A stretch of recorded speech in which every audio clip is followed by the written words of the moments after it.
What is going on, ladies and gentlemen? It is I, Randy, with RTS Mobile Gaming. I am bringing you another tremendous video today. We are playing Kingshot, and in today's video, we'll be talking about how to set up your Conquest March. Now, I did a video a few days ago talking about different types of support heroes to use in Conquest and things like that. Today's video is going to talk about exactly the best way to set up your Conquest March. Here we go. Like and subscribe if you enjoyed today's content. Let's rock and roll. The first thing that you need to understand is you have to have a strong front line in Conquest in order to tank the enemy damage. If you're not able to tank the enemy damage with strong, tanky troops in the front, then your high damage dealers in the rear are going to take more damage and die quicker. So, the tankier units that you're going to have available are going to be the infantry type units or cavalry units. Both are very tanky in different setups.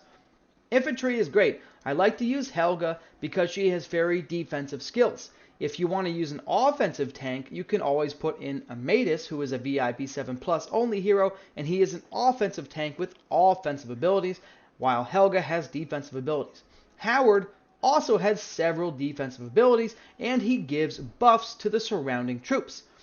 Therefore, we are going to probably want to have Howard and Helga as your first line of defense here in the Conquest setup. Let's jump over to take a look at a few hero skills just in case you don't have Helga available, because she also is a VIP shop only hero, and yes, you can get her for $5 at VIP level 0.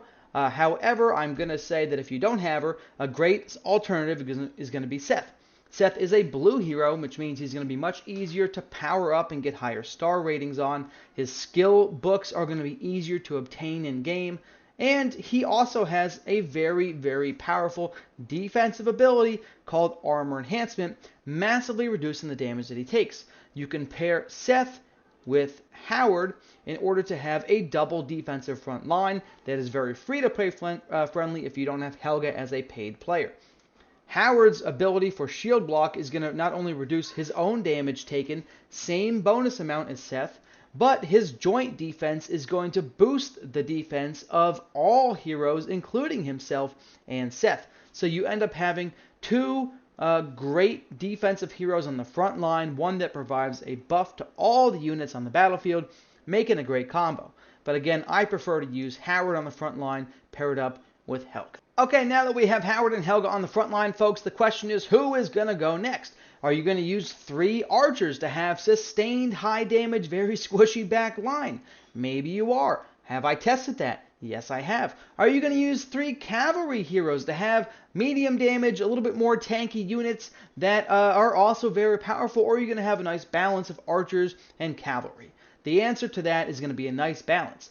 Personally, I really like Yabel, J-A-B-E-L, I can't pronounce it, but that's her name. I like to have Hobble in the middle. I think that having her there allows for a lot of flexibility and enables her to move into the mid-range, deal great damage, and act as a secondary line of defense to keep my back row alive.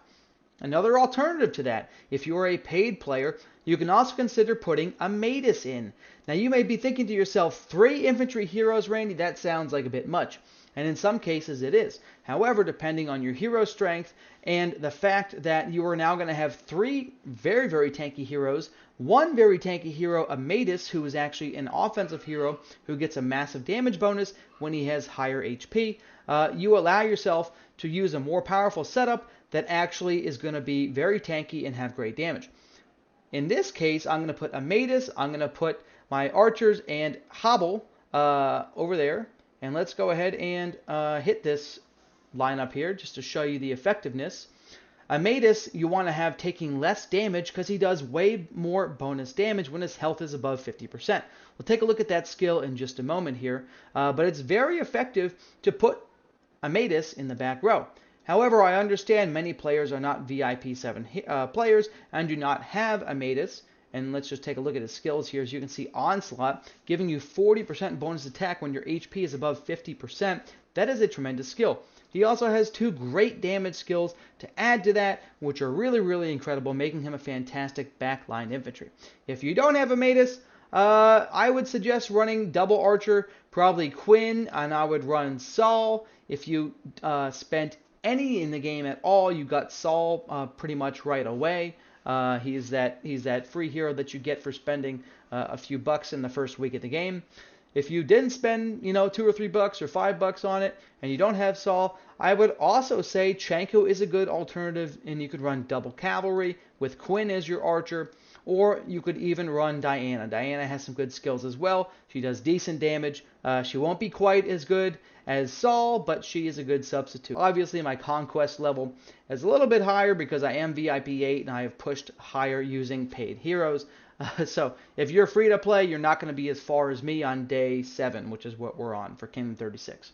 All right. But anyways, folks, that is how you set up your conquest. Those are the different alternatives between paid and free. Those are some of the tips in order to do your setups. If you have enjoyed today's content, feel free to like and subscribe. I love you guys. Long time.